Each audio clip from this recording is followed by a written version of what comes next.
حضرت تھانوی نے ایک نسخہ لکھا ہے، آپ بھی سن لیں، اللہ آپ کو بھی عمل کی توفیق دے، مجھے بھی، کہ مرتے وقت کلمہ نصیب ہو جائے۔ حضرت کے کسی خادم نے کہا حضرت بہت ڈر لگتا ہے، دل چاہتا ہے کہ مرتے وقت کلمہ نصیب ہو جائے، تو حضرت نے فرمایا بڑی آسان ترکیب ہے۔ حضرت نے فرمایا بہت آسان ترکیب ہے۔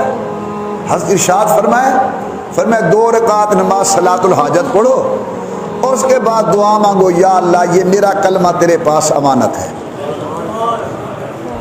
یا اللہ یہ میرا کلمہ آپ کے پاس امانت ہے اور مرتے وقت مجھے واپس کر دینا۔ فرماتے اللہ سے بڑا کوئی وعدہ پورا کرنے والا نہیں۔ جب آخری وقت ہوگا تو زبان پر ہوگا لا الہ الا اللہ محمد رسول اللہ۔ اللہ یہ نعمت آپ کو نصیب فرمائے، اللہ اس گنہگار کو نصیب فرمائے، اللہ حضور کی پوری امت کو نصیب فرمائے۔